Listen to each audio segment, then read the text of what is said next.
Welcome in everyone to the Vendetta Sports Daily Show. It is June 15th, 2023. It's a new combination today. It's me, Jermaine DePena, and an intern that I'm meeting for the first time today, and Isaiah. Isaiah, how are we doing today, my man? We're doing good. We're doing good. Always good to be on the Daily Show, and really good to meet you. All right. So a lot of stuff we got to talk about today, and I'm probably gonna be picking your brain about how you're liking it here at Vendetta. I know you're James's pupil for the time being. But I know you did tell me you're big on football. I know you were referencing to me about this Saquon Barkley situation with the Giants. So I want you to talk about the whole Saquon Barkley situation to me, somebody being more of a casual NFL fan. So just talk about that and just give me the details. So basically, yeah. Thank you for the introduction and all of that. I'm loving it here at Vendetta. Yeah. So basically, Saquon Barkley is kind of upset right now. He's holding out a mandatory minicamp because he wants a new deal. The the valuation of the running back position is really low right now. As we've seen, Dalvin Cook getting cut for no value. Um, you know, It's just a undervalued position at this point. It used to not be. I mean, back in maybe like 10 years ago, 5, 10 years ago.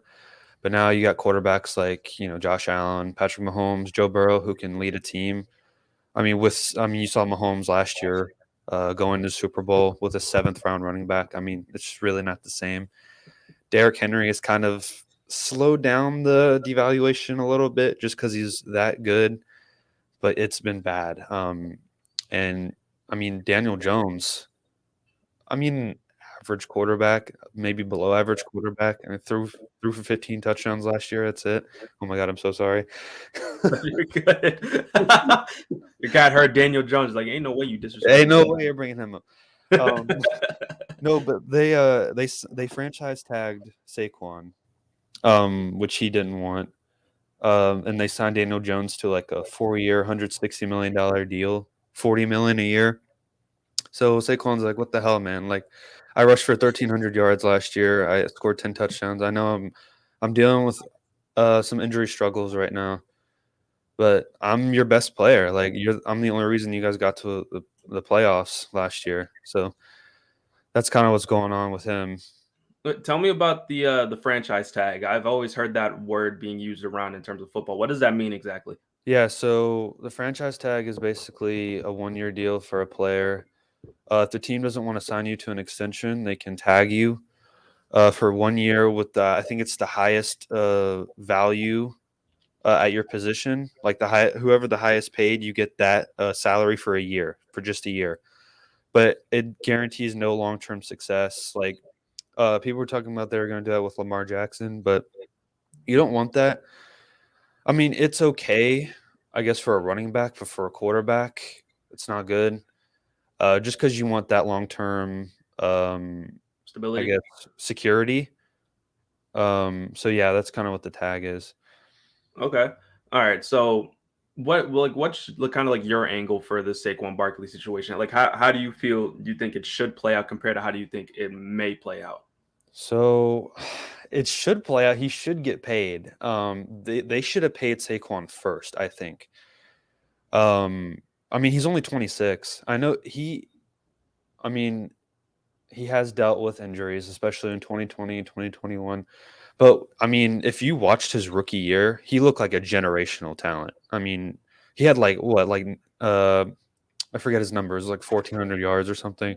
But he also had like 91 receptions, which is crazy. He actually is sixth since 2018 in receptions for running backs, which just shows how valuable he is. Like I mentioned, he's only 26.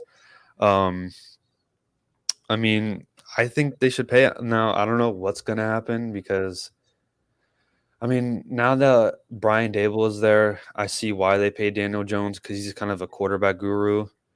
They think he can, kind of shape Daniel Jones like he shaped Josh Allen into like this really talented quarterback. I just I don't see it happening. Um, but for Saquon, man, I don't know. I don't know what's gonna happen. I really don't. I I hope always he gets paid. I mean, I feel like I'm always kind of advocate for players, no matter any sport, really. I know like the most I heard about Saquon, and it's nice to see that he's been bouncing back since his torn ACL a few years back. And you saying he's only He's 26, only I 26, yeah. always like that number just like blew my mind. But it's to my understanding for running backs, especially like their lifespan in the NFL isn't super long. So Mhm. like I feel like yeah, it's usually teams running guys into the ground, which kind of sucks. But would you say like in the since you're saying like the devaluation of running backs, like where would does Saquon like rank amongst like the top like running backs in the game? He's like is he looked at as one of the best? Because obviously I'm assuming Derrick Henry is like the top of that position. Yeah, that's a good question. Saquon, let's see. I mean, you got McCaffrey, who I think is probably the best all-purpose running back in the league. You got guys like Austin Eckler who are really underrated. Derrick Henry, obviously. I think Dalvin Cook is up there. I actually think Dalvin Cook is better than Saquon. Um, I would say he's top 10. Okay. You Yeah. saying Dalvin Cook is better than Saquon, and he gets Yeah. cut, and that speaks volumes. At Volumes. least, at least like to my thing. But I think it speaks volumes to how bad the Vikings GM is. I think that's because, I mean, this guy has scored 43 touchdowns for the last 4 years, and they got absolutely nothing for him. And I mean, it's looking the same with Saquon. Maybe. I mean, they'll probably if they do get rid of him, they will get value for him. But I think it goes to show how bad the Vikings GM is that they got no value for Dalvin Cook.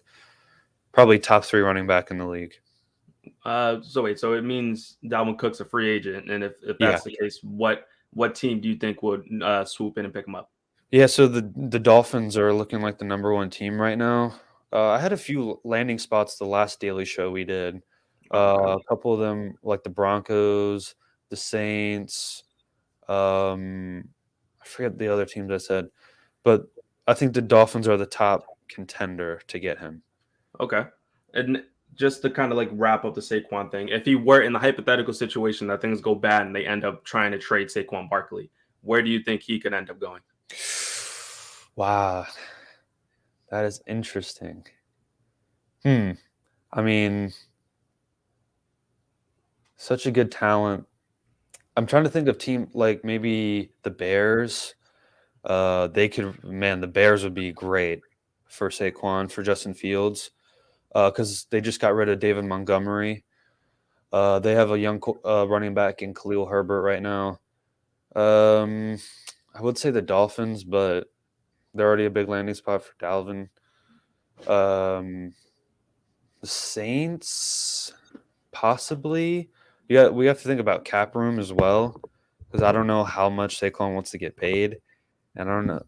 Maybe the Rams, but they don't have any cap space.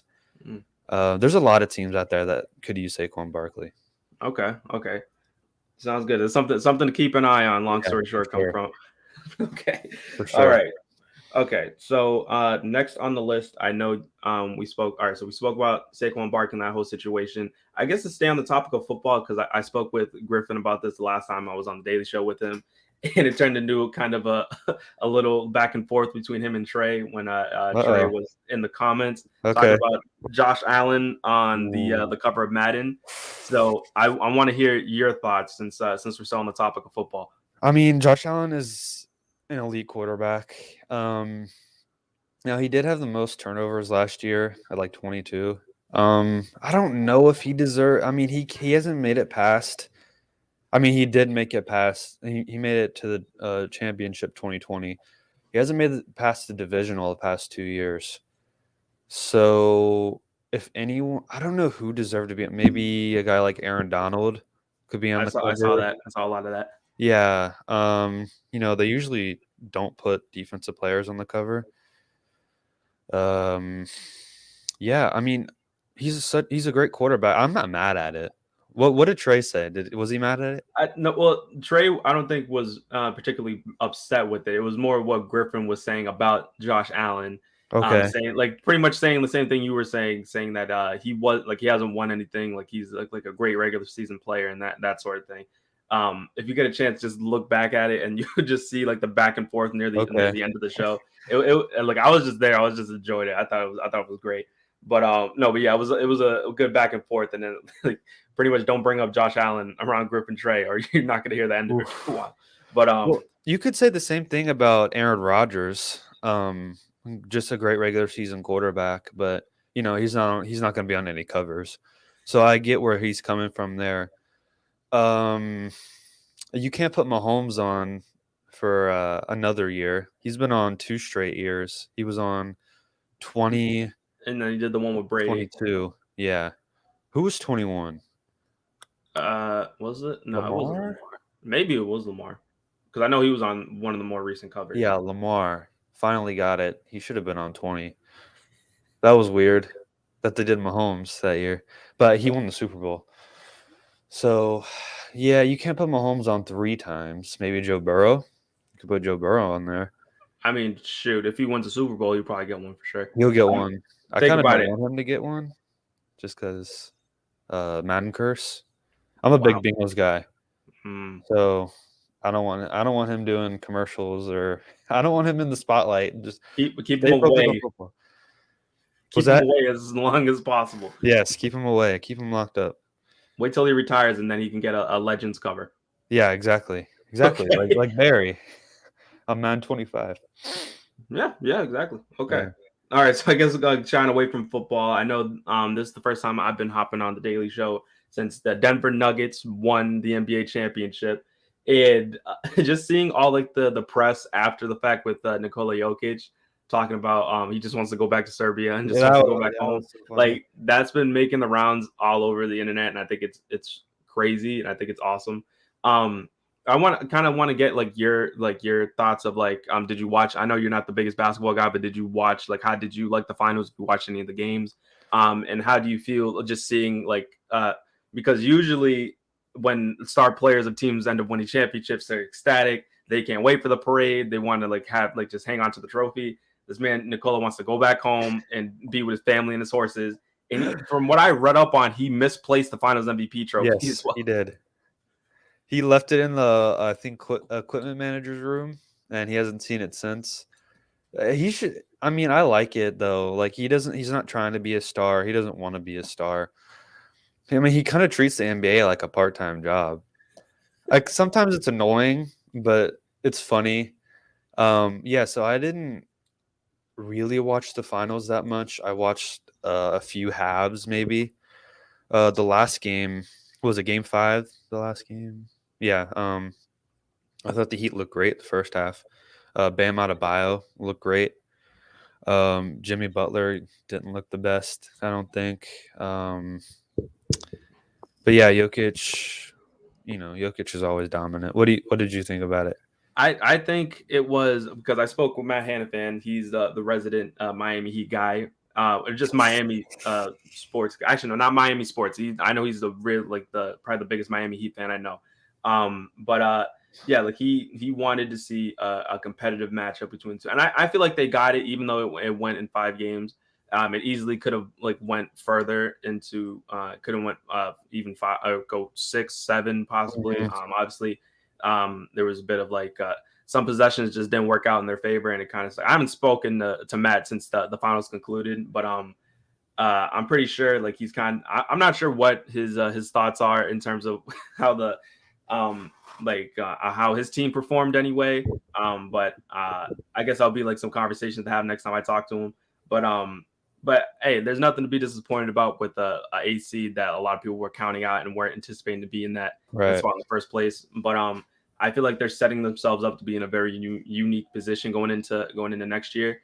But no, but yeah, I feel I told Matt this, and I felt like Jokic was gonna be like running rampant throughout the entire series. What I exactly said, I said he was gonna eat Bam Adebayo alive. That's what I thought too. But my thing is they were running like the zone, and they were trying to play as much team defense on him as possible. And the thing is with Jokic, and that's what helped Miami at least eke out the one win, is that they forced him to not be a passer. Because like you said, he doesn't want to be a star. He doesn't really want to be like the center of attention. But he's like really trying to get his teammates involved, and they kind of took that away from him. So even though they lost, Jokic ended up scoring 41. Yeah. So my thing with all that for the Miami Heat, they loved playing zone, and that just for just the fact that it worked so effectively against all the teams they faced up until the finals, obviously, but um pretty much like beating the Celtics, beating the Bucks, beating the Knicks as the eighth seed. So it's just a catalyst that like good coaching and guys who like actually won it. Because again, even though it ended in 5 games, it was competitive all the way up to the very Yeah, end. Like it the was. Miami Heat just did not want to roll over at all. So I commend them for that. Even though it's like it was a dogfight, even though a lot of people kind of understood the outcome. Now, do you think it was a talent thing with the Heat? Like or I mean, they have so much heart and so much hustle. Like, do you think it just came down to talent? I think so. I think but it's the crazy thing because like the one thing I can look for is that during the series before the finals with the Celtics and the Heat, the role players, the other guys for Mhm. Miami, the supporting cast, those guys shot at such a high level that um that just like pretty much was kind of like the talking point throughout the entire series for the most part, even though it went all the way to 7. Um, and then going into the finals, all the guys that contributed in that last series and really all the way up to that point, shooting the lights out and all that, those guys pretty much went quiet. Yeah. And for the most part, anyway, I know they just weren't on the same level as they were even as early as the Celtics series the round before. So when you have Nikola Jokic, who honestly is the best big man in the league right Yeah. now, especially after winning the championship, he probably should probably stated a case that he should have won the MVP again He over should have MVP. won MVP. Yeah, for sure. Okay. Um, so for me, and I was a Boston guy, so I looked at that series and it was like watching both Oh series. no. Yeah, watching both series was like, okay, it's like you ever like get that feeling because I told man like I hope it's competitive, and it was like throughout the for most of the games. I know game one it was like kind of out of reach and stuff like Are that, you but talking about Heat Nuggets? yeah, Heat Nuggets. Okay. I was saying I sure hope it is competitive because if guys like if it just turns out to be just like a runaway with the championship, I feel like well damn. But also if your team isn't good enough to make it to that point, or if you're I should say if my Celtics weren't good enough to get past the eighth seeded Miami Heat team, I don't think they would have any business being in the finals anyway, the way they were playing. So that's the thing. So I'm over it. It's been already been a few weeks past now, Okay. but yeah, just to see like I enjoyed the games I did watch in terms of the finals. I watched game 5 and saw how things were. Like I didn't have a dog in the fight anymore, and I Right. was still like I still got that those emotions you get when your team's in the playoffs and you're like, well, oh shit, the season's about to end kind of deal. So but I Okay. did enjoy myself. Were you pulling for the Heat then? No.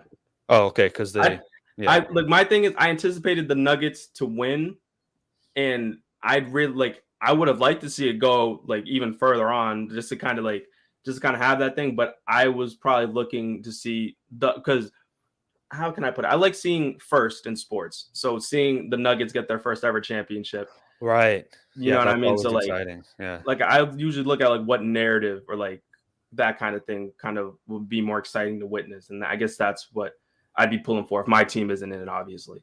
Now, I want to ask you this. Where do you think Jokic stands among the all-time greats now?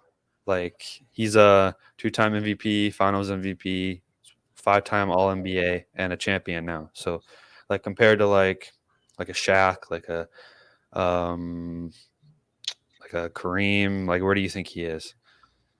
That's a good question. I would say that I feel people like to kind of I don't want to use the word overrate because that's not what I'm trying to say. But in terms of when somebody wins their first championship, that's when people want to start putting them like start having them like soar in terms of like all-time rankings and stuff. The two guys you just mentioned, those guys, Kareem, I don't remember exactly how many championships he won.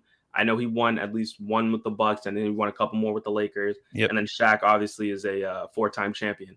And the thing is with that is that those guys have a lot more hardware on their fingers than just one. It's championships, not championship. even though like people like to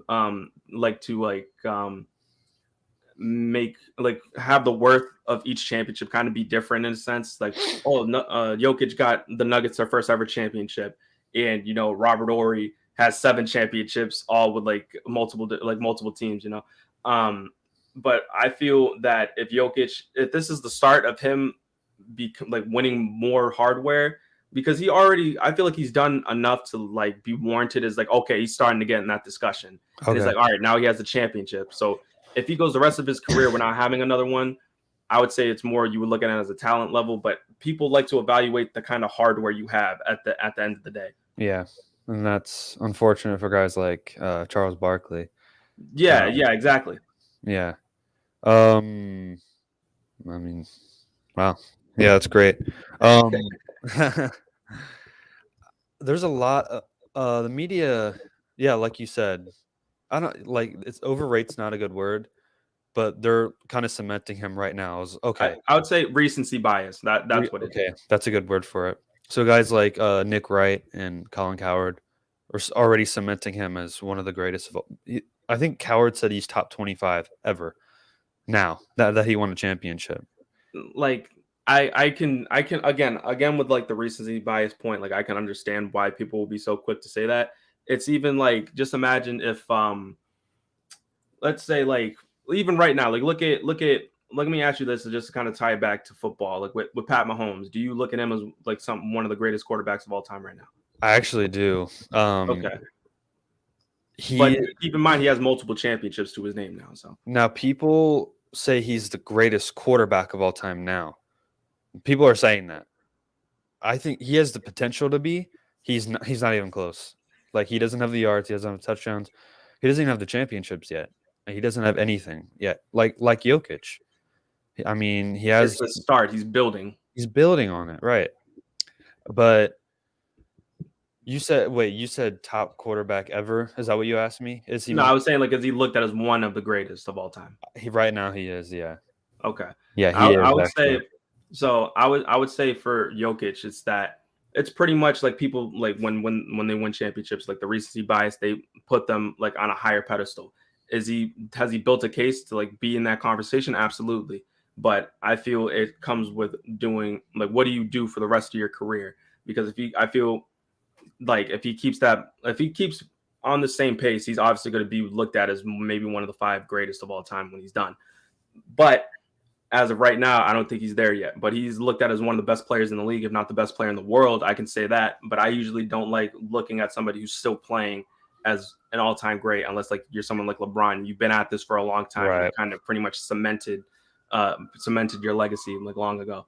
Oh, that's a good topic. Is MJ or LeBron? I want to get your take on that Oh as man, GOAT. oh my goodness, I was not anticipating having to talk about that. And I feel like I feel like those kinds of questions are always like kind of like round table stuff that you can like just like ask your like one of your boys, and then you would just be here for forever. For But hours, yeah. yeah, but I mean, if you're asking about it, then I'll give you an answer. Just brief. Like just give me the name. Yeah. Okay. I would say that. See, that's interesting because I feel like there's never like, I don't like deciding like who's like the greatest player of all time. Like in terms of like when it comes to like such like a heated debate. Like I always like looking at who's like the GOAT of generations kind of thing. It may seem Mm, like a cop out answer, but if I've had to go, I feel like if I say Michael, then it just feels like that I don't want to discredit one or the other. If I say actually no, if I say LeBron, the people are gonna be like, oh, like you watched LeBron and you've never seen Jordan play, you never knew what kind of guy he was. Jordan 6-0 in the finals, while LeBron's been swept in playoff game. Like they'll be given like, again, it will be back and forth. it's It's like always one of heated. those, Yeah. you know what I mean? So I would say LeBron, but I can easily like, it's so close. And like my mom, she was like she wasn't the biggest sports person, but she loved Michael Jordan. So Yeah. I would say I like the it's real easy you can't go wrong. I feel like there's no wrong answer, I agree with but that.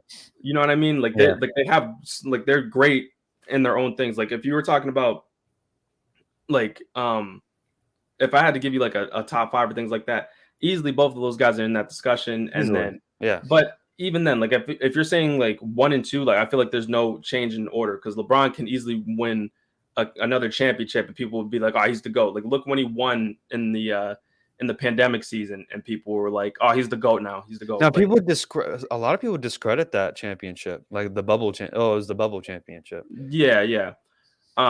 People discredit that. I feel like from what they were saying, or like at least from what the context is that NBA players had a break, like a few months break, and then they got back and they played 10 games of regular season play to kind of solidify the postseason, and then they played all the way up going through, I believe, like August, like mid-August, and then Yeah, they started out the next season. It was like the shortest turnaround for a championship team. They only had like maybe a month's like rest, and then they were back at it again. But I would say that if it was a normal season, it may have turned out differently. But again, hindsight will always be 2020, you know. right. So I can see both sides of the spectrum, but I mean, if they're going to recognize it as a if they're going to recognize it the same way that they recognize anything else, in terms of like the grand scheme of like the story of basketball and all that, then who am I to kind of like be like, oh no, they didn't deserve it. It may, like I said, people like to value different championships or championships Exactly. differently, I should say, you know. Yep. So yeah, kind of shifting topics here. Uh, Bradley Beal is kind of on the what would you say trade block, or would you say just Yeah, yeah, buzz right now? you can say that. Yeah, pretty much the story is that he's been speaking with like the Wizards, and depending how the Wizards want their offseason to go or what they feel like is the best direction for their franchise, is that they're going to they may or may not end up trading him. But again, like this is kind of like when I seen this, unless it's legit Bradley Beal saying like he wants out or like he's like a trade is going to happen, then it's pretty much the same like stories that's been popping up for like the last like 2 or 3 years. Um, and I think that the window for it, it makes it a whole lot harder for the Wizards because now they're in a bad, like they're in a, I would say a bad situation now with in terms of Bradley Beal because he got his money, he got his super, not a super max, but he got a max contract pretty much. He got his money. It was like 5 years. I forget how much money it was. I think it was like over 200 million or something like that. And yeah, it's a big contract for sure. Jesus. And crazy. And it had a no trade clause in it. So now they're binding themselves, and he's the only player in the league that has a no trade clause right now. So now he gets to decide. He gets to decide his own destination. Like he has so much control over the entire situation. So credit to him for being able to put I was himself just in about that to spot. say. But yeah, it puts the Wizards in a bind because if if Bradley Beal feels a team is trading too much to get him, he can easily veto the trade. And also, if he says I want to go to the Lakers and only the Lakers, now it's like, well, damn. Now, if we want to get rid of you or not get rid of you, we want to trade you, then we have to only ship you to the Lakers, and it has to be Yeah, like for exactly. the right price that like makes Bradley Beal happy. And so it's going to be interesting to see how things would play out if it ends up becoming like a trade ends up becoming a possibility for him. But I feel for the Wizards, their best course of action is probably to kind of like retool that roster a little bit and kind of just get off a lot of their key players and just start the rebuild. You know, because I feel it's kind of I like the thought they same. were already in a rebuild. You would think, right? So They I have been feel bad for so long. yeah, I feel with the thing that put them in the bind, I feel in the first place was the John Wall contract when they signed him to. He was like the first player to sign like one of the supermax contracts, and then he ends up getting hurt, and he's really hasn't been the same since. So that kind of put them in a bad spot. So now you got Bradley Beal, who I believe he just turned 30. So he's gonna be like that contract's gonna be with him until he's like 34, 35. And it just depends where he ends up going, but I feel like the biggest thing that they could do is try to trade, just pretty much get off that contract and just try starting anew and try to like rebuild and get back to contention with the next few years because I feel like they haven't really been hitting in terms of like draft picks and stuff like that. And like their guy last year, I think it was like Johnny Davis, and like dude had himself like a pretty bad rookie season. So they Never still have even heard of him. Porzingis, they still have Kuzma, so they're gonna have to address those guys. So it's a lot of things to think about for Washington. And Beal's a guy that has been loyal for so long. just like Damian Lillard, who's also kind of have some buzz around him. You know, Dame always talked about loyalty. He's always like praised himself, I would say, for sticking with the Trailblazers for his whole career. Um, he kind of was it KD he kind of threw shade at when he joined the Warriors. I think so. Yeah. Yeah. So he has some trade buzz around him, right? Yeah, like the thing is with Dame is like to your point is that he's been one to kind of say like he wants to like stick to the grind and kind of like Yeah. stick with one team for the most of his career. But then there's other times throughout the course of the year that he would just, like kind of give like throw a little bit of shade in terms of like, oh man, I could get traded, or like he make like he would like tease it at times. And it seems Mm-hmm. like over the course of the offseason, there's been like him on IG Live and stuff like that, talking about like teams he would hypothetically like to be on and all I that, you saw know. that. Yeah. So my thing with the Damian Lillard situation is that I feel like the value of him, because Dame is still a really good player, but I believe he's like 32, 33 now. So he's not getting any younger. And I feel teams are going to look at that no matter how good or no matter how productive he may be throughout the next couple of years. I feel teams wouldn't be so inclined to be giving up as much for Damian Lillard now than it would have been maybe 3 or 4 years ago when like Right. those rumors initially started. So I would say for the Trailblazers, they're in an interesting position, probably a better position than the Wizards because they have the third overall pick. So they could trade that and try to get something going and try to get a legit co-star next to Dame, or they could look to trade Dame and just build with that third overall pick and whatever else they could get. But I did see an idea. It was like the third overall pick gets sent to Washington for Bradley Beal.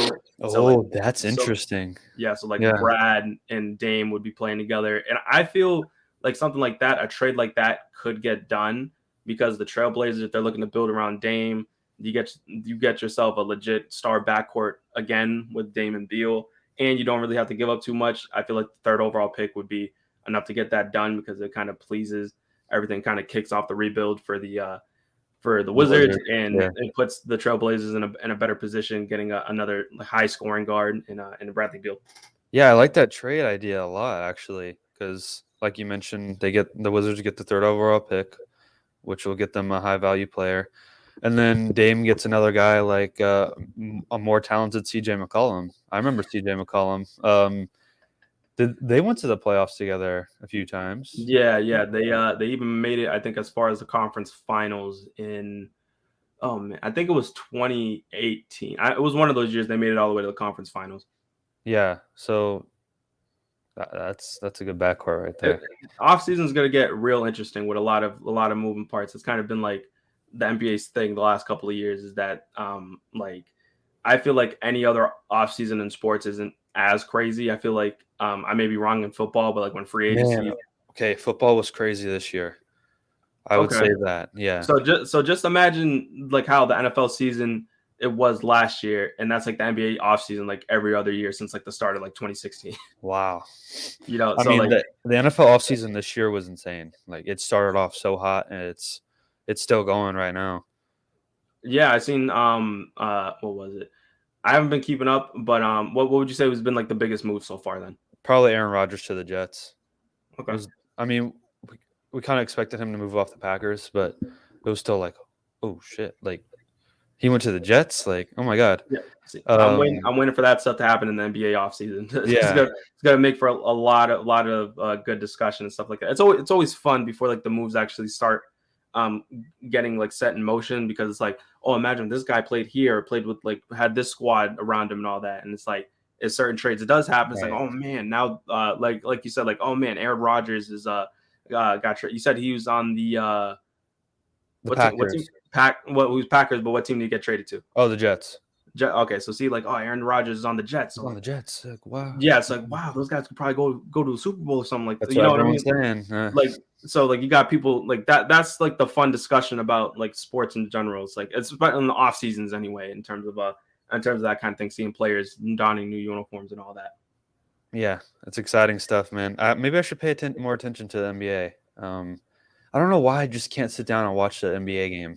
You What know do you what? do? Like it's kind of like the same thing with me with football. Like it's kind of like I remember I asked Griff, I was like, give me a little bit of advice. Like how could somebody get into football? He's like, dude, you just gotta sit down and watch it. You I gotta. think it's the most exciting thing on TV, the NFL. You probably feel the same way about basketball. I would say playoff basketball. I can Playoff understand, basketball. but even then, there's like the thing is, I feel about the NBA and like the NFL compared to like trying to get somebody into something like baseball, in which like I learned that you and me both enjoy. I feel like there's a lot better chance of like key matchups to happen a lot more Mm. frequently. Like in football, there's only like a 16, 17 game season, so Yeah, you can have like top teams like the Chiefs going up against like the Eagles, like how we saw in the Super Bowl. Like those kinds of matchups can be happening all the time. all the time. So in terms of basketball, I would say the way to kind of get your feet wet with that kind of thing is that they do a good job at promoting like, oh, this is a must watch game. So like they do a Right. good job of promoting like big time games for like the holiday season, and even like when they have like their prime time slots when like teams like the Lakers, even though they weren't like the first half, because they always like marketing like showcasing the big market teams no matter like they're gonna market their players well. So if Steph Curry's playing up against like LeBron James or Kevin Durant, like they're gonna put that Right. in a national TV spot so you can watch. They do a good job with the Christmas games too. No, Those are always absolutely. fun. Yeah, I like would the say Christmas the same jersey. thing with like the NFL with in terms of like Thanksgiving, right? Yeah, yeah. They always have. The Lions always play, and the Cowboys always play. Those are kind of like the classic games. Now they're doing a Black Friday game. Um, the Bengals actually volunteered to play it every year, the Black Friday game, but they denied it because they wanted the Jets to be on this year. So, Okay. with Aaron Rodgers going there, New York is a huge market. So that's kind of why I said it was like the biggest trade or move of the offseason, just because it's the markets. Because he went from, Aaron Rodgers is such a polarizing player. He went from, this little small town in Green Bay, not much to do. Now he's doing everything in New York. So, yeah, just stuff like that is really cool to see. Okay. All right. Cool. So yeah. So all right. So we talked about like the Saquon Barkley situation with the Jets. We talked a little bit about Josh Allen with the Madden cover. Yeah.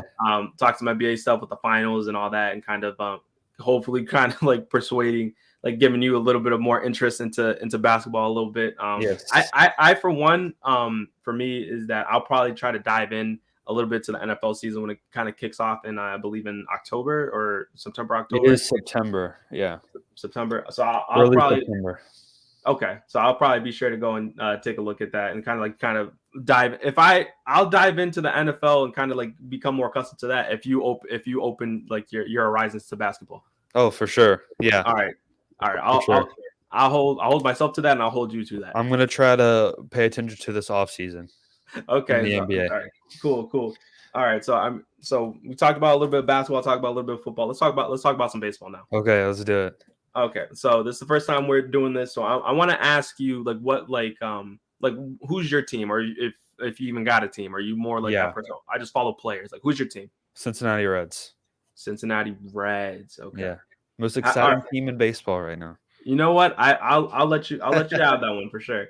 All right. So I guess since you're a Reds fan, I want to ask you about Ellie De La Cruz. Talk to me about Ellie De La Ooh. Cruz and how do you like how like what's his role in being like going into the future, and talk about how he's made this Cincinnati Reds team so exciting to watch. You're talking about the most exciting player in baseball right now. You're talking about the There's fastest man on the planet. fastest player I've ever seen. I didn't watch Ricky Henderson play, but this is the fastest person I've ever seen on a baseball diamond. This guy is 6'5", and he's faster than all of the MLB. He's faster than Bobby Wood Jr. He's faster than Ronald Acuna. He's faster than, I would say, our fastest guy ever was Billy Hamilton. Um, I don't know if he's faster than him, but he's close. But this guy has so much power. Like his first home run was 460 feet. Came off the bat 115 miles an hour. This guy is a five tool player, I would say. Fielding, arm, speed, power. He can do it all. And now you see guys like Matt McClain on the Reds, who was a rookie as well, going crazy. He's batting like over 330 or something like that. Jonathan India has always been a focal point for us since 2020 or 2021, sorry. You got guys like Alexis Diaz, who's an elite closer. His brother Got him on my Edwin, fantasy team. yeah, his brother Edwin is on the Mets, and the Mets are actually looking to trade for Alexis, which I'll be very upset about. Yeah, Ellie's he's when he stepped on the diamond. I said this on my other daily show. When he stepped on the diamond, it was like a new era began. Almost. It was kind of like I didn't want to compare it to it, but it was kind of like when Joe Burrow stepped on the field for the first time. We were like, okay, this is something new. This is something fresh. This is something to build on. And we're only, I think, half a game, maybe 1.5 games back from first place in the Central. The So Central's been pretty weird. Like you have the Pirates still, right? The Pirates are still on top. the You Pirates got have been the bad for Brewers. so long, and now they're good. So we talked about this too on the other daily show, is that those teams aren't teams that you look at and you're like, oof, like we're afraid of those teams. Like we're not. Like the Brewers have been pretty good for a good amount of years, but I think we can make a playoff push. I really do. I sure hope so for Cincinnati Reds fans because I know there was kind of like that protest and kind of like just the tear in the relationship with ownership because of them shipping off like guys like Jesse Winker and Yeah. Eugenio Suarez. Yep. Who Eugenio's been doing his thing out there In in Seattle. Seattle. I mean, Jesse, Jesse Winker went to Seattle too. yeah, and then they ended up shipping him out to Milwaukee, so now Yeah. he's back in the NL Yep. Central. So but yeah, like how's kind of like do you think about that kind of thing like in terms of like front office stuff because like you said like Yeah. with the Mets like calling or maybe interested in somebody like Alexis Diaz, do you think like do you have trust in ownership to kind of like prioritize the team first now that you're seeing like young guys getting called up? I actually like last year was really bad. Like we didn't have any people in attendance. People were shouting, "Sell the team." We were getting rid of our best guys, so it is hard to put that trust back into the ownership again.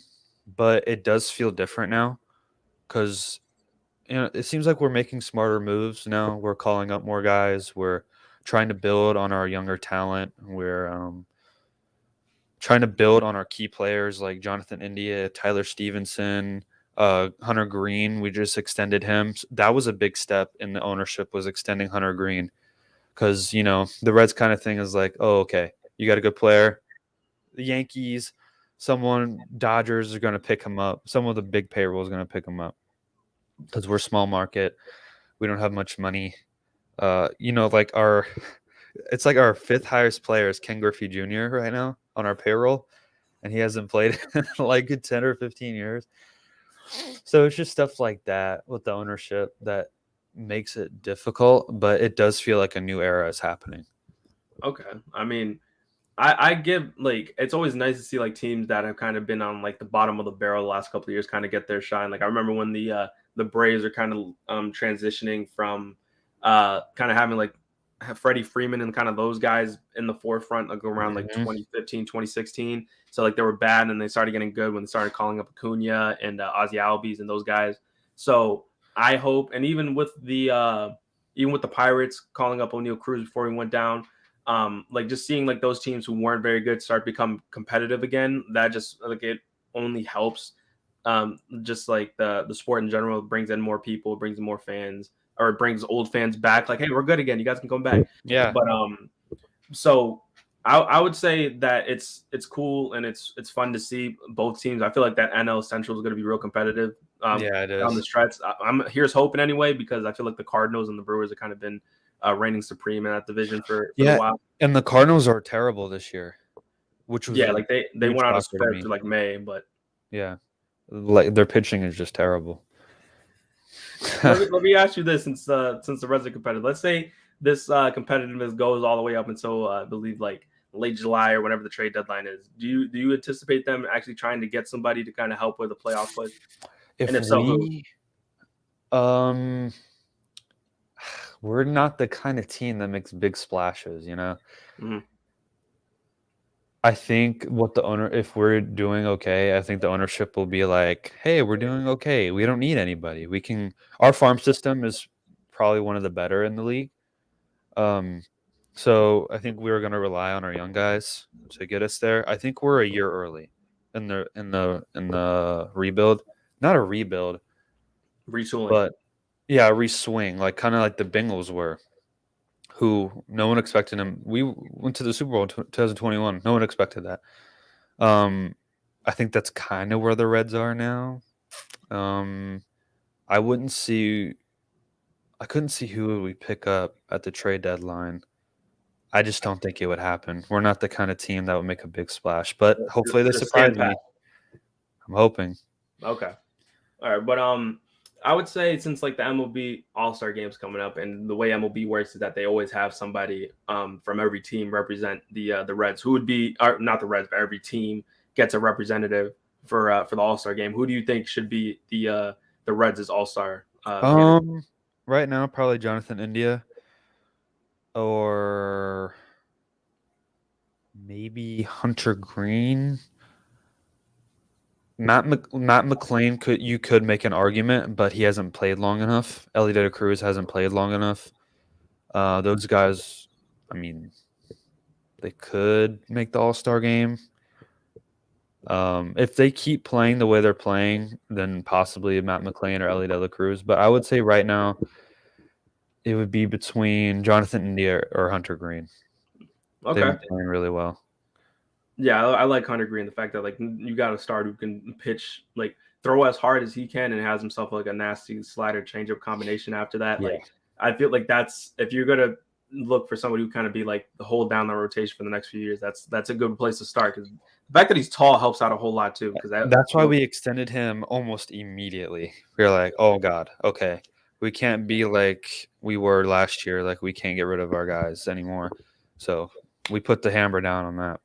all right. Well, for your sake, I hope the Reds keep doing what they're doing. And it's like for whatever reason, like I always kind of admired the Reds from afar. Like I always Mm, thought Joey Votto was such a great player, and even yeah. as he's gotten older, he's still like, I'm still playing. Like I want to keep playing. I'm like, I don't know if he's hit 40 yet, He's but 39, I believe. yeah, and the Yeah. fact that he's been able to play this long and still be able to be consistent when he's healthy. And then you had even I was always like a big Brandon Phillips guy, Oh my and God. Love yeah, Brandon like Johnny Phillips. Cueto was one of my favorite pitchers when a few years back when he was before he got traded to the Royals that year.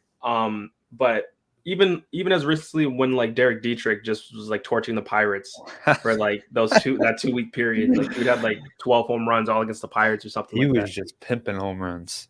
Yeah, but They like were, just personality, like just yeah, bringing fun to the game, and I feel like that's like when the Reds are at their best. exactly.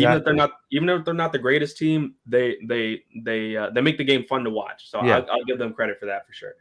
But kind of going further out west, I know we talked about this before the show started, and talking about how the Oakland A's have won 7 straight games, Yes. and the reverse boycott that they won, people want to call it, what happened, I believe it was last night. And shout out to Vendetta's own Dom Gutierrez, because he was actually at the game. He's Oakland guy. So he's at the game. He was I did a really good post about it. But yeah, just I want you to talk about that when you kind of saw the turnout for that reverse boycott game. Yeah, I mean, where he was sitting, what, third base side, kind of. I mean, there was like Yeah, people were throwing like burritos on the field, like beer, like yeah, yeah. After the game was over, they trashed the field. they trashed it. Yeah. So, the A's, yeah, it's interesting because they're kind of doing what the Raiders did. They want to go to Vegas, and A's fans wanted to show like, hey, it's not us, it's not the fans' problem. Like, we're not the problem. It's the ownership. Um, they're not doing a good job. Like the A's are 19-51, I think. They are horrible. They're awful. Only the Royals are worse than them. Um, yeah, the fans want the owner to sell the team because they just feel like Oakland's kind of getting, screwed over right now. They lost the Raiders. Now they're about to lose the A's. They're trying to say, hey, we're here. We showed up. 30,000 people showed up last night. We've won 7 straight. They beat the Rays last night, who won the World Series in 2020, I believe it was. Well, they were in the World Oh, Series. they They were in the World lost to the Series. Dodgers. Yeah, lost to the Dodgers, right? Yeah, they're just trying to show, hey, we're here and our stadium is terrible. You guys don't do anything for the team. Um, moving to Vegas won't change anything besides you got to get new ownership. It won't change anything besides you're going to have a fancy new stadium. So what you're saying or what you believe is it's like the A's are still going to be bad. They're so Yeah, like even if they move to a bigger market in Vegas, that they're still going to just try to run the same way as they always been since like the Moneyball era started. if the ownership doesn't change, then the team's not going to change. They're just going to be in a fancy new stadium.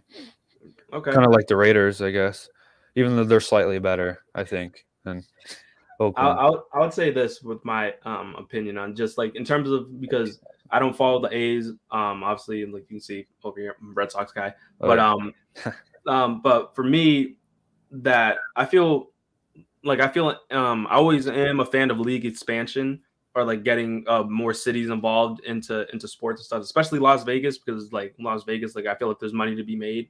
Right. Obviously, you look at the Knights and the Aces, the WNBA team, and then now you got the Oakland Raiders, not the Oakland Raiders, Las Vegas Yep. Raiders now, Mhm.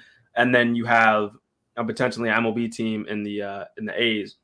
I do believe that Oakland deserves an MLB team, like that team or like just the city of Oakland, with like the teams and stuff, all that lineage with like the Ricky Henderson A's and Yeah. like when Reggie Jackson was there and Dennis Eckersley, all those great players and all that history in that franchise and with that city of Oakland. The Oakland Coliseum is a mess. Like they It's like horrible. yeah, Yeah. it's like my God. But I do believe Las Vegas and just more teams should be kind of coming through the pipeline in terms of like expansion because I do believe Las Vegas is Mm, probably going to get an MLB team. Well, I mean, obviously they bought land and all that stuff. So, yeah. but It's like, already pretty much done. Yeah. yeah, so like places like Las Vegas or like Connecticut or moving teams into better situations. So it means like the Rays, I don't like their stadium looks like crap as well. So My if you yeah. move them into, if you actually move them into Florida and stuff, because the way that the Rays stadium is built, there's like 2 ways in and out and like from what like I saw on a YouTube video some time back, there's always it's pretty much more one way in one way out because the other side is always either with a bunch of traffic or it's always under construction over there in down in Florida. But my thing for I pretty much long story short, I believe the A's as a franchise should be able to stay in Oakland, but I also believe that Las Vegas it would help. I feel like it would be beneficial to have a MLB team in Las Vegas. Totally agree with that. Vegas is a great spot for any sports team, but it's unfortunate because if the A's weren't so bad, maybe they could consider another team. But I mean, in Oakland's kind of small market, even being in California. I mean, like the San Diego Padres are in a good spot. The Dodgers are in a good spot. The Angels are in a good spot, all in California. So it's unfortunate for Oakland that they're the team that's getting picked, but it is what it is, I guess.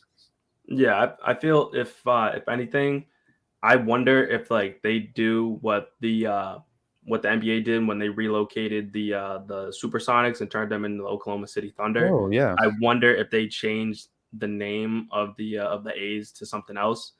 But in that same, like, I guess to kind of like be able to keep the possibility of bringing the Oakland A's back at some point. But Ooh. I'm not entirely sure if that would be something they'd consider. But it will be interesting to see in the next few years anyway to see how they are. Yeah, that would not go over well, especially with this boycott that's happening right now.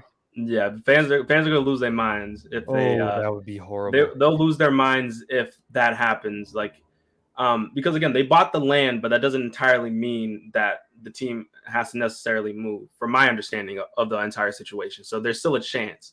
At least But yeah, I do believe I agree with you. Like getting new ownership and getting somebody who actually wants to put like the team in the best position to win a championship. Yeah, not Because only team, but put the fans first too. yeah, Yeah. absolutely. Because back when Josh Donaldson and was running the show with like Josh Reddick and Yeah. those guys and Brendan Moss back in like the early 2010s, like Coco that place was Crisp. going. Yeah.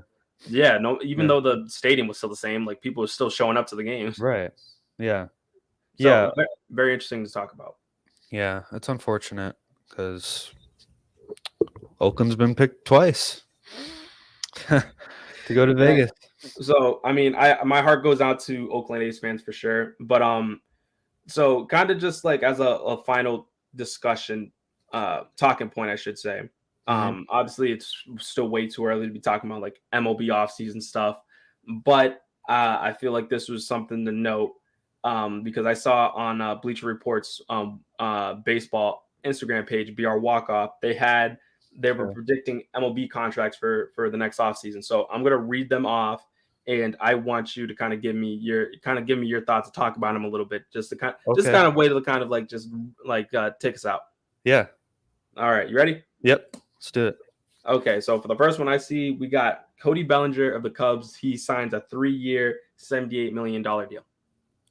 With the Cubs? But they don't specify which team, but I just said Cody because he's playing ball in Oh, the Cubs. So pretty much that's what his contract looks like. They don't say teams. They just say years and numbers. man, it's crazy how I feel like that's a little devalued from where he would be in when did he win MVP? 2019? Yeah. Yeah.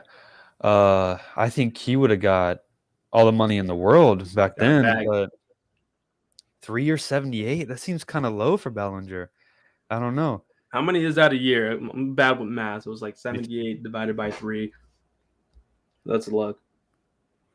78 divided by 3. 78 divided by 3. See, I don't know, like So 26 million a year, roughly. I'm not sure what like the highest earning per year is in the MLB right now, but it seems kind of low. But I understand because he's not the same player he was. Yeah, he turned a corner a little bit since he left the Dodgers, so I'll give him that credit anyway for he's been playing a good center field for them. Yeah. I would say in terms of like the highest annual salary somebody can get, it really, since MLB doesn't have a salary cap, it really doesn't matter. Like, what is Judge getting? Like, oh man, I don't even with that extension he has, I don't think it's kicked in yet. Or no, actually no, I'm lying because he was a free agent last offseason. So but he did say like I think it's like backloaded a little bit, so he could be getting paid maybe around like nearly 30 million. I'm not okay, sure. hold on.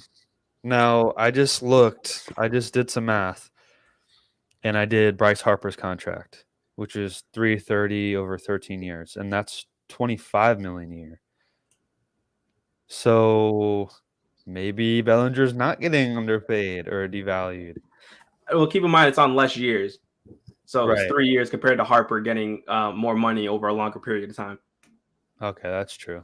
That's true. Yeah, so I mean, it's not. How much did he get paid for the Cubs? I think it was like somewhere nearly 20 million. And I know Josh Reddick was like, imagine somebody like me who hit nearly the same as he did, and he's getting paid like $17 million while I'm out the league or something. Right.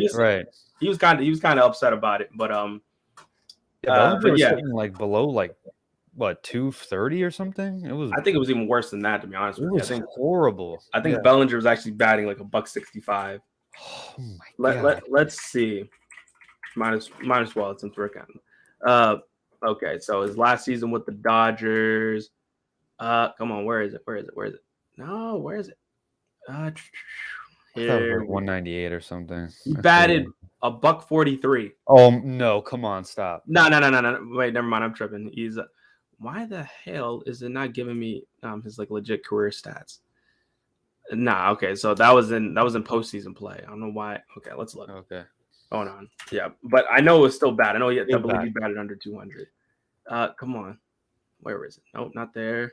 Did it here? Okay, he batted 210. 2021, he batted $165 though. Oh. Yeah, so. Oh god. So there was that. So I mean, I guess it's not. And I guess they're looking at it at this moment in time because obviously he could probably even be playing better. So But he's getting overpaid. Okay.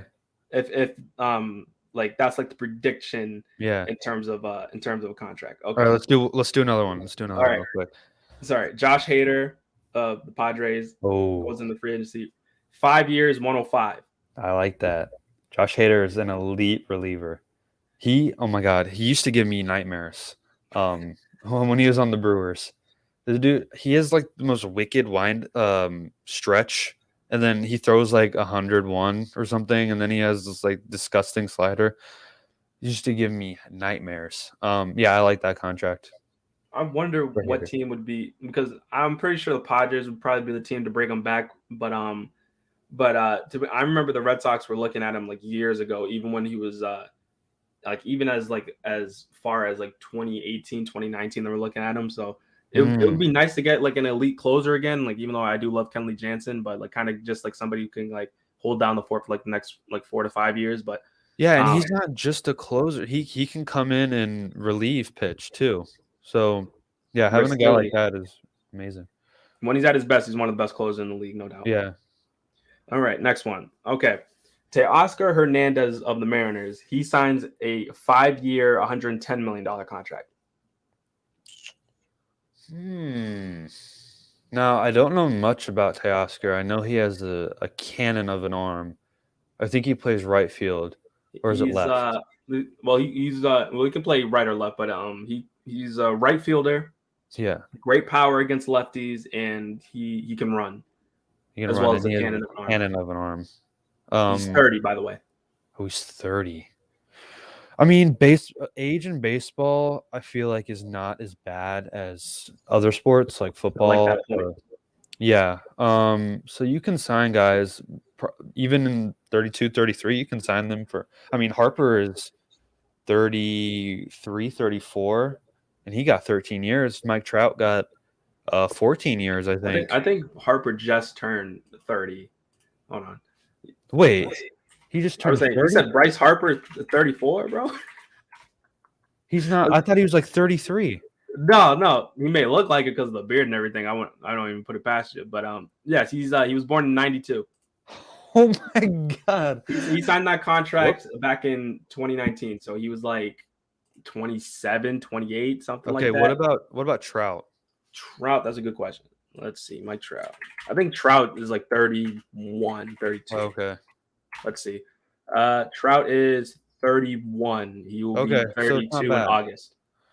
So Mike Trout, I mean, he'll still be the best player on the planet for another 5 years, or maybe But 3 years. yeah, I'm saying, but I see your point. I get it. Yeah, I right. got your point.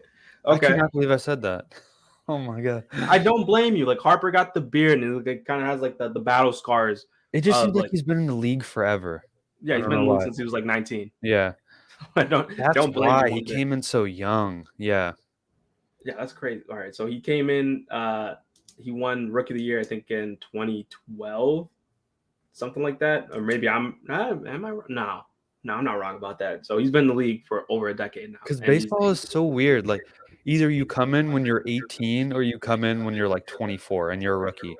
yeah, There's rookies out there that are like 26.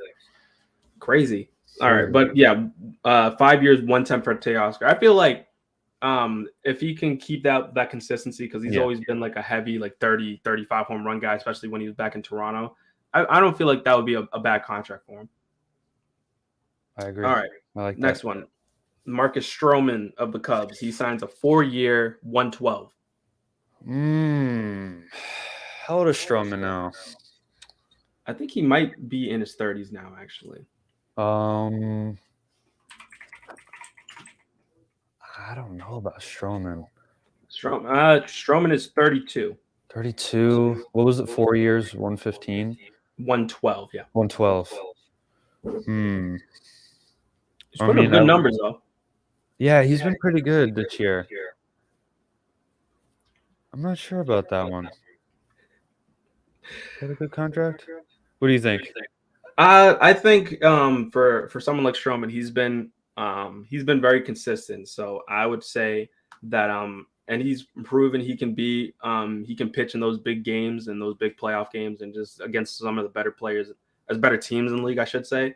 So I feel a big market team will probably be in for him because He's good with I the wouldn't Mets. say what's up.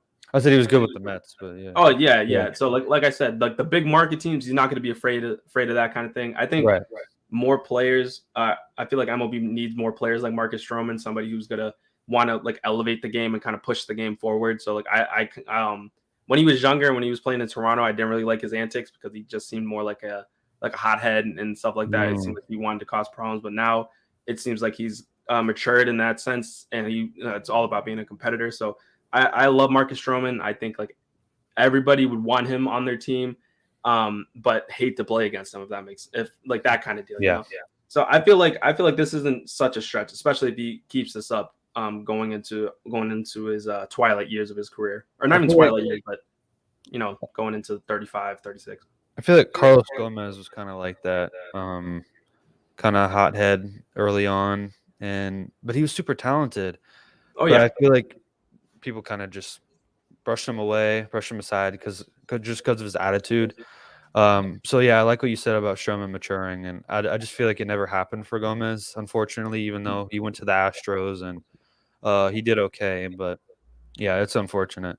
no, that's a great point. Actually, to be honest, from my understanding, I think it was Josh Hader who got sent to the Brewers in that Carlos Gomez trade. Actually, No. if I think I could be wrong about that. I know it was Oh my like God. it was a crazy trade that resulted in the Brewers getting Hader. I think it might have been the Astros actually. Oh, okay. Okay. Was that right? Wait. Was Oh, what? wait, I thought you were searching it up. I gotta search it up. Oh yeah. No, I can search it up. Hold on. Hader. Is Acuna gonna get paid soon? I know. Is he still on his rookie deal? Wait, who is? Ronald Acuna. I think Ronald got he got a contract, but it wasn't as big as people probably were anticipating it to be because they signed him when he was younger. So it was like the Braves somehow were able to get Ozzy Albies, uh, Riley. Pretty much they have their entire core locked up for like the next 8 years on like for them like budgets or bargains, I should say. Man, I think Acuna should get whatever he wants, man. Yeah, That's yeah. crazy. But All right, I guess since the injury happened, yeah. So it was Gomez, Mike Fiers, Brett Phillips, and Josh Hader, Domingo Santana, and Adrian Hauser, who are all involved in that trade. Okay. All right, let's go through. Okay, how many we got left? We got a couple more left, so we'll kind of do like a speed round until we get to the last one. So, Lucas Giolito, 5 years, 130. Is he? He's the one who has a beard and he bats without batting gloves. Number 13. Is that him? No, Lucas Giolito is the one on the White Sox pitcher. Who am I thinking of? I don't really know Lucas Giolito. I heard the name. Don't know much about him. I would say that's probably a little bit like he's been very inconsistent. Like he has a good year and then a bad year, good year, then a bad year. So that's kind of risky, I would say. But okay. Aaron Nola, 7 years, 175. Aaron Nola. I thought he was older. I think he might be 30 already. Aaron Nola. I mean, yeah, that's good for Aaron Nola is elite.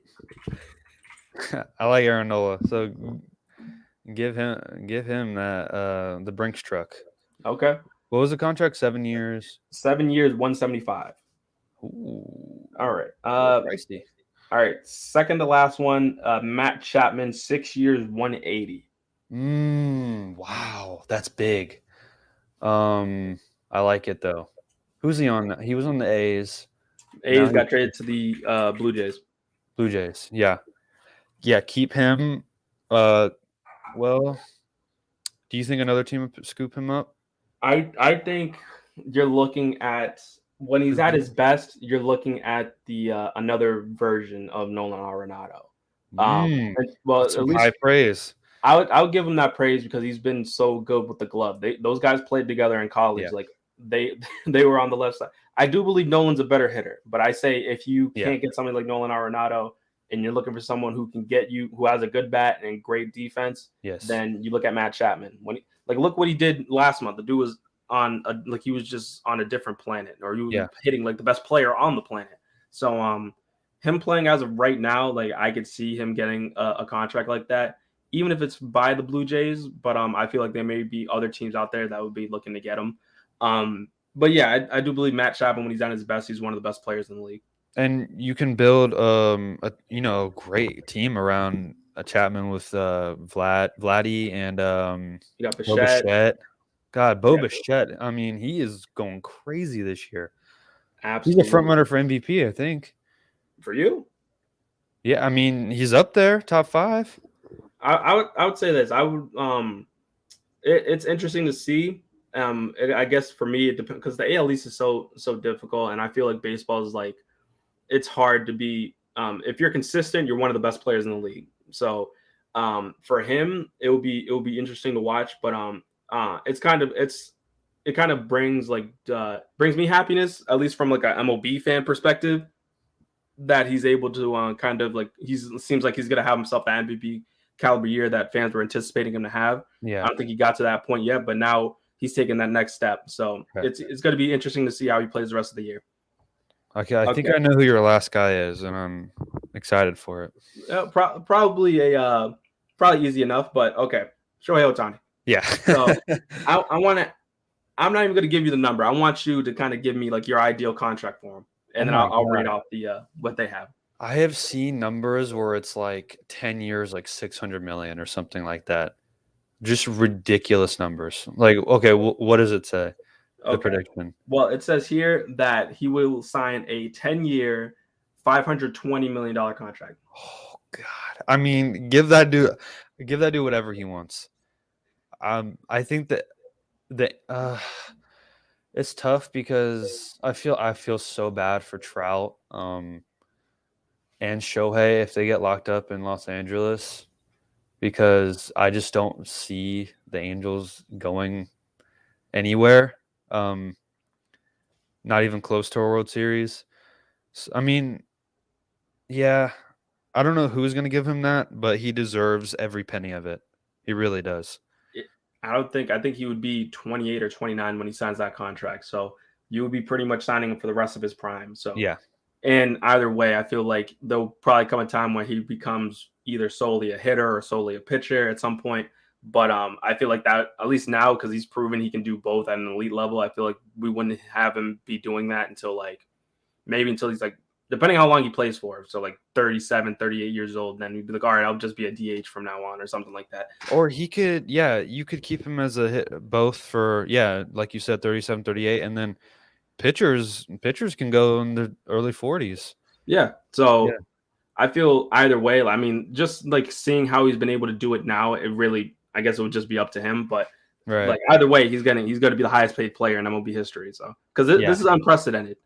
yeah, no, but he really does deserve it. He's a unicorn. Like, I mean, it's gonna be like, I know the Angels have kind of been fighting for a playoff spot in the West, so it's gonna be interesting to see. But like to what you were alluding to a little bit, like I don't think they'll be able to maintain themselves being competitive, or at yeah, least competitive enough to warrant having them both. So if he ends up does resigning with the Angels, I feel like he would probably just end up getting traded ultimately.